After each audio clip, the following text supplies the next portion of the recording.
Welcome back, boys and girls. Today we have special guests with us, Abby the Hippo and Teddy Bear.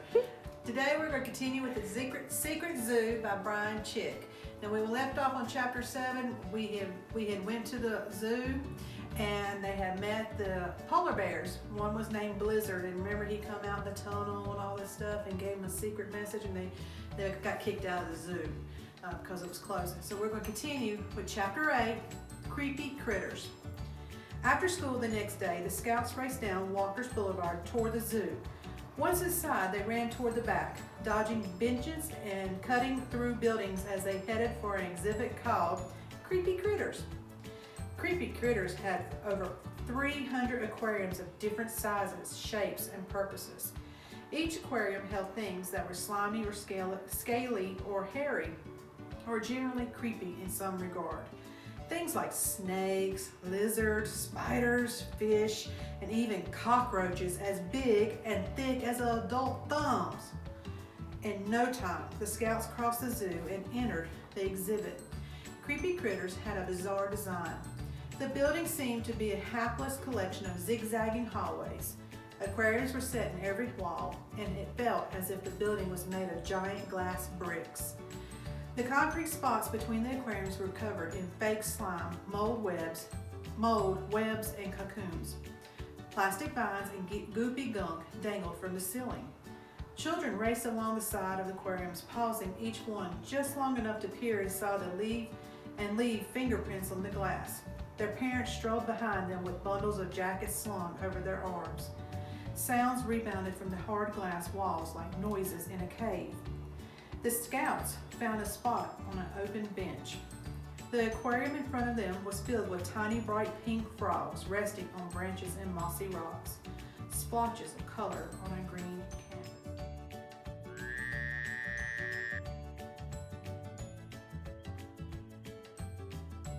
"Okay, Noah," Richie said, "let's see that note from Blizzard again." Noah pulled the crinkled note from his pocket and smoothed it against his knee. He read aloud, and I hardly believe it, even after seeing it myself. It's as if my mind doesn't want to believe what I saw. Does that make sense? It makes sense when I write it, and I guess that's all that matters. But I wish I knew better words and could describe things better. I wish I had Richie's big brain. "Finally," Richie said as he tapped his finger on the page, "a person who knows genius when she sees it." "Quiet, Richie," Ella said. "This is important." Noah turned the page over. "Anyway, none of that matters because I'll sort this out later. What matters is what I saw in Creepy Critters today. There's an exhibit called the Chamber of Lights. It's at the end of a long hall. It's nothing but a dark room the size of a closet. There's a big aquarium in there filled with tiny fish. The fish are called flashlight fish, and they blink like fireflies. Today, I saw someone." The page ended. Noah stuffed the note back into his pocket. "Well," he said, "what do you guys make of that?" "Something important's obviously in that exhibit," Ella said. "But what?" Richie asked. "There's one way to find out," Noah said, rising to his feet. It was a single step down the hall when he stopped and fixed his eyes on the aquarium that housed the pink frogs.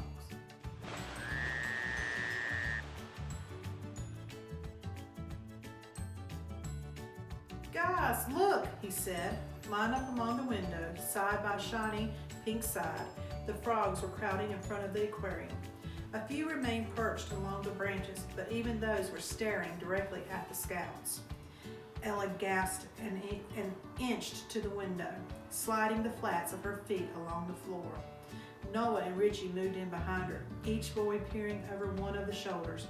The frogs began to hop. They sprang forward off their back legs and slid down the glass aquarium wall, exposing their bright pink underbellies and a twiggy outstretched legs. Their white eyes, like round Christmas tree bulbs, were locked on the scouts. "I don't believe this," Noah said, but deep inside, he did believe this. In fact, after everything he'd been through, he almost suspected this. "They see us," Richie said. "No," Ella said. They know us. Ella was right. The animals, from Marlowe to Mr. Talltail to Blizzard to the pink frogs trapped in this tank, recognized Noah, Ella, and Richie. Noah didn't understand why or how, but he was certain that it had something to do with Megan. Ella reached out and touched the glass. The frogs leaped toward her fingertips. They seemed drawn to her hand the way scraps of steel are drawn to a magnet. She slid her fingertips along the glass, and the frogs hopped toward them, climbing, rolling, and springing off one another. "No way," Noah said. The scene reminded him of a plasma ball, an extraordinary clear ball in which threads of lightning streaked toward the glass the second your fingertips touched the surface. Ella seemed to control the frogs just as a person could control those tiny strands of lightning. She yanked her hand off the glass and backed away. "What?" Richie asked. "What's wrong?" "We better not draw any attention to ourselves," Ella warned. "You're right," Noah said. "We don't need any attention, especially from creepy zoo workers." Richie nodded, and they walked deeper into the exhibit. A few minutes later, Ella pointed to a small room. It protruded out into the space of the hall, its one side flushed with the wall of aquariums.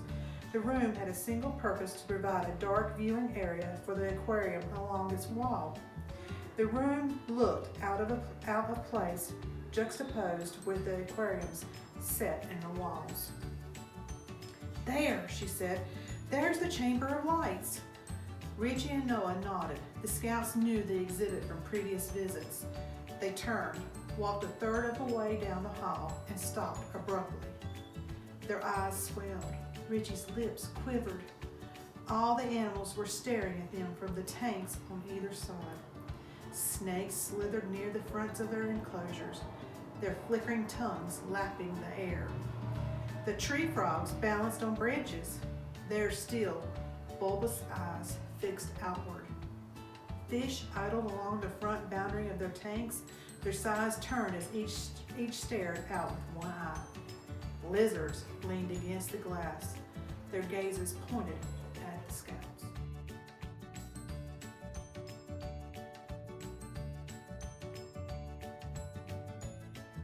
"Come on," Noah said. "Ignore it. Just keep moving." They rushed down the hall, even without looking at the animals. Noah knew that 100 beady eyes were fixed on them and his friends.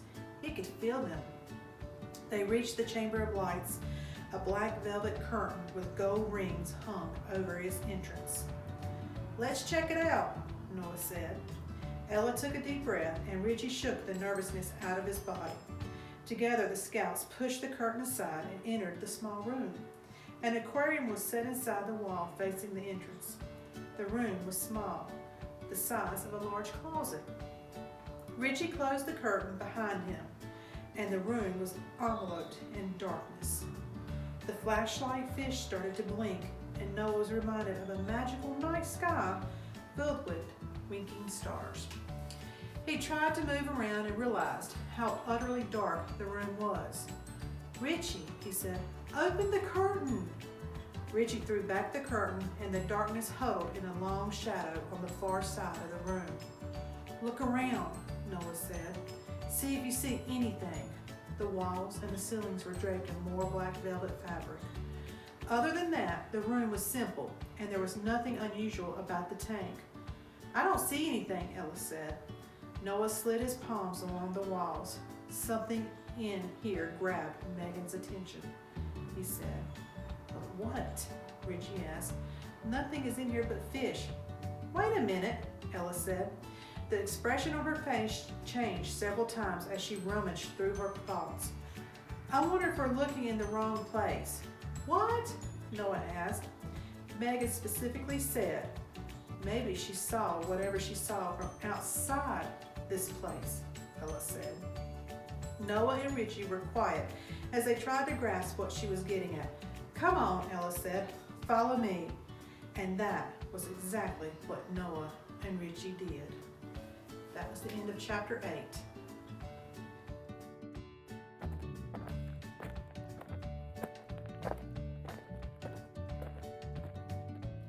Alright, boys and girls, stay tuned for chapter 9, which is going to be the secret of the Chamber of Lights.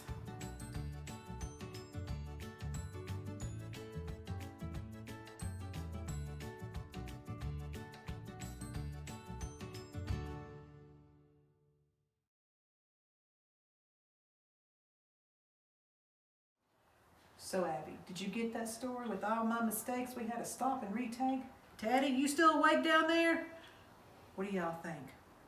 What do you think's gonna happen next? Could you get anything out of it with all my mistakes? We'll try again later.